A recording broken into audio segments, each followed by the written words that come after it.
के हमला करने पर भागिए मत।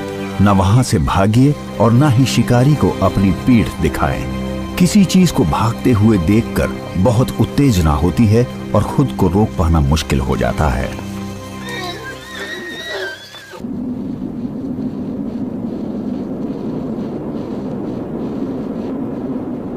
जब किसी भूखे शिकारी की नजर कोई खाने लायक चीज पर आती है तो वो उसे पकड़ने की कोशिश करता है, लेकिन वो हमेशा अपने शिकार का पता लगाने के उन्हीं इंद्रियों का इस्तेमाल नहीं करते।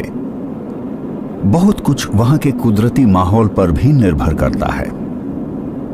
बर्फीले उत्तर में बहुत ज्यादा दूर तक देख पाना आसान नहीं है।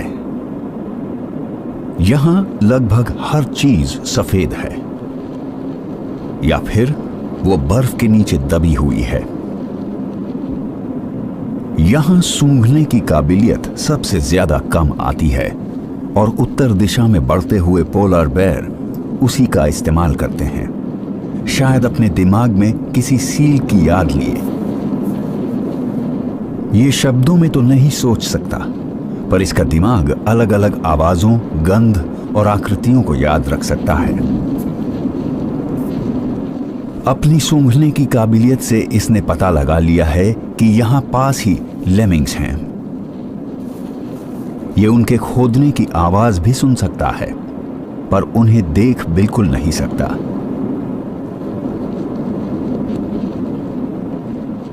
जमीन पर वार करके ये उन्हें डराकर भागने पर मजबूर कर देता है और ये अपनी सूंघने की काबिलियत से उनकी जगह का सही पता लगा सकता है।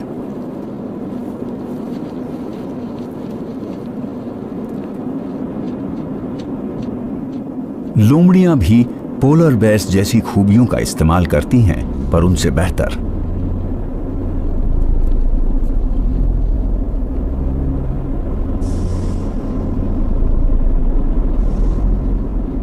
ये सील तो नहीं पकड़ सकती, पर इनकी खूबी है बहुत छोटे जानवरों का शिकार करना। हम जानते हैं कि मैमल्स के पास थोड़ी बहुत याददाश्त होती है, जिसकी बदौलत वो कुछ खास तरकीबों को याद रख पाते हैं और उनकी जगहों पर वापस आते हैं जहां किस्मत ने उनका साथ दिया था।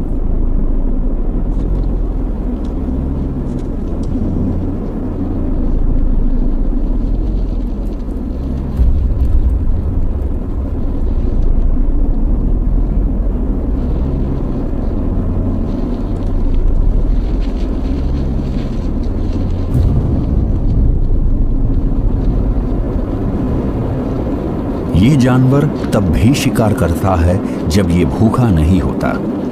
इसने एक ऐसा काम करना सीख लिया है जो सिर्फ ज्यादा विकसित समझ वाले जीव ही कर सकते हैं।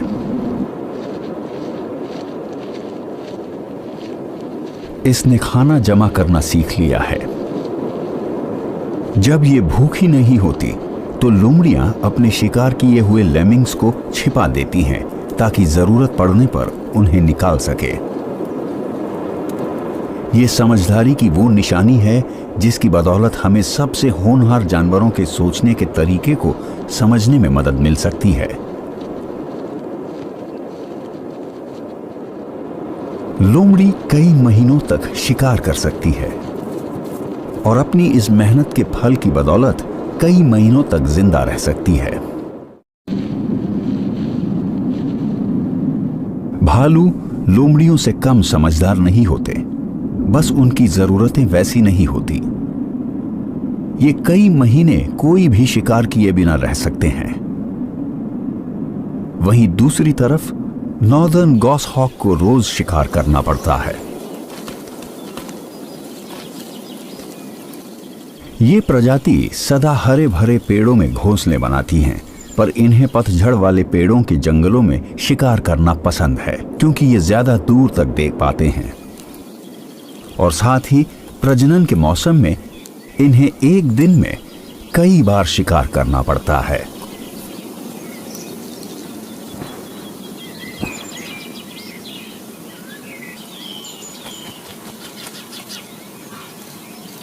बच्चों का चिड़चिड़ापन अपने माता पिता को लगातार खाना ढूंढने के लिए मजबूर कर देता है।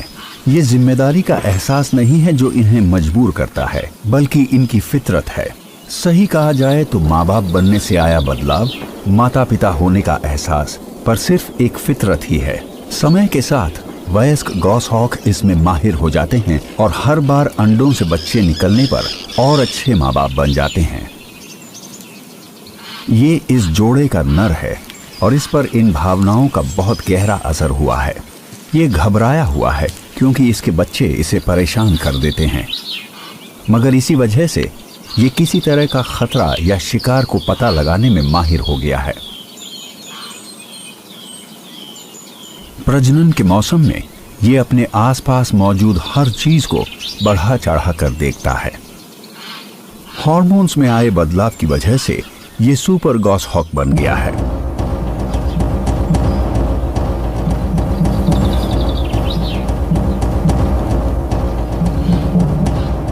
जंगल में कोई और शिकारी पक्षी इसकी तरह उड़ान नहीं भर सकता। ये अपने पंखों को चोट पहुंचाए बिना टहनियों के बीच से उड़ान भरता है, क्योंकि ये लकड़ी की इस भूल भुलैया के चप्पे चप्पे से अच्छी तरह वाकिफ है जहां ये शिकार कर रहा है। इसके दिमाग में एक 3 डायमेंशनल नक्शा है जो इसे बताता है छोटा रास्ता कहाँ है, मुड़ना कहाँ है, रफ्तार कब बढ़ानी है और रुकना कब है।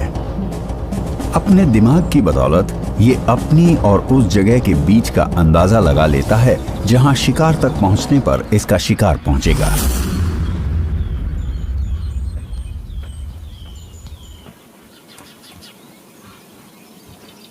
गॉसहॉक्स हमेशा तेजी से शिकार करते हैं और उनकी सबसे बड़ी काबिलियत है हमला करते हुए ऐन मौके पर अपनी रफ्तार बढ़ा लेना।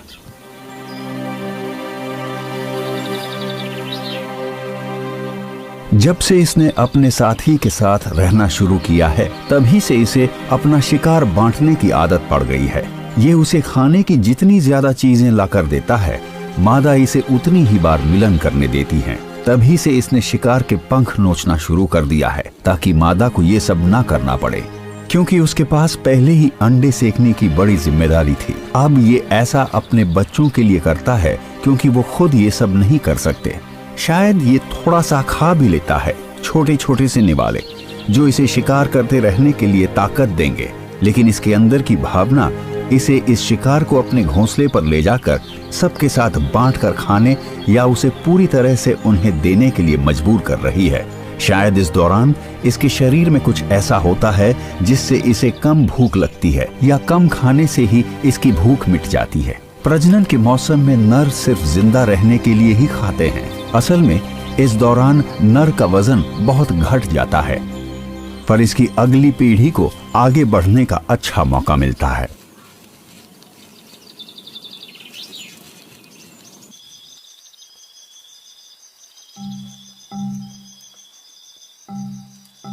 मकड़ियां भी प्रजनन करती हैं जब उनके खून में वो हार्मोन्स बनने लगते हैं जिससे उनकी भूख मर जाती है,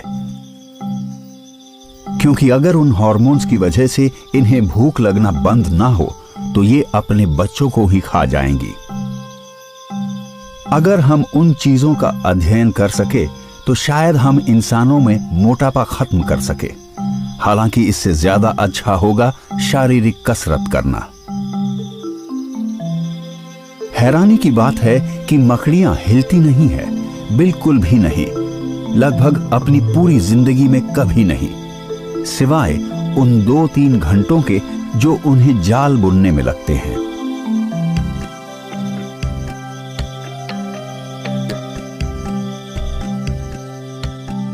ये मिलन करते हुए भी बहुत कम हरकत करती हैं।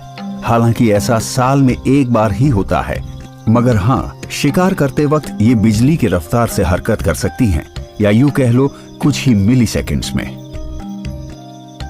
जाल बनाने में माहिर ये मकड़ियां लगभग हर समय चौकन्ना रहती है, जिसका मतलब होता है कई दिनों या हफ्तों तक बिना हिले रहना, एक ही पोजीशन में, वो भी शरीर के अकड़े बिना।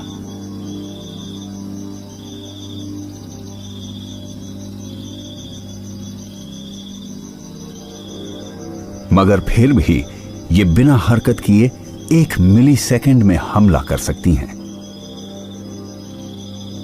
ये ऐसा इसलिए कर पाती हैं क्योंकि जानवरों की दुनिया में इनकी मांसपेशियों की बनावट बहुत अनोखी होती है।